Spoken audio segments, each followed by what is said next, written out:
আমি এখানে কিছু শিং মাছ রান্না করে নিয়েছি, কষিয়ে রেখেছি আর কি। আর এই শিং মাছটা আমি কিভাবে রান্না করব সেটা আজকে আপনাদের সাথে শেয়ার করব।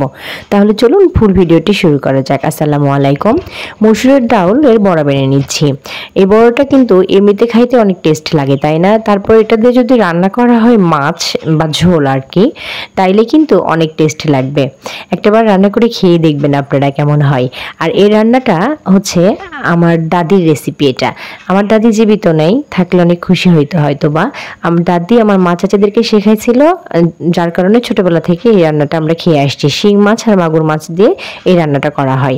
এটা খাইতে অন্যরকম মজা লাগে। আপনারা যদি বানিয়ে না খান তাইলে বুঝবেন না। একটাবার প্লিজ সবাই ট্রাই করবেন। আমি যেভাবে রান্নাটা দেখাচ্ছি সেম প্রসেসে বড়গুলো ভেজে নিয়ে মশলাপত্র দিয়ে কষিয়ে নিয়ে বড়গুলো একটু একটু কষিয়ে নিয়ে মাছ দিয়ে দেবো, ব্যাস হয়ে গেল। আর ঝোলটা একটু বেশি রাখতে হবে, কারণ অবশ্যই অনেক বেশি এঁটে যাবে। কেমন লাগলো আমার আজকের ভিডিওটি? অবশ্যই ভালো লাগলে লাইক কমেন্ট করতে ভুলবেন না। আসসালামু আলাইকুম।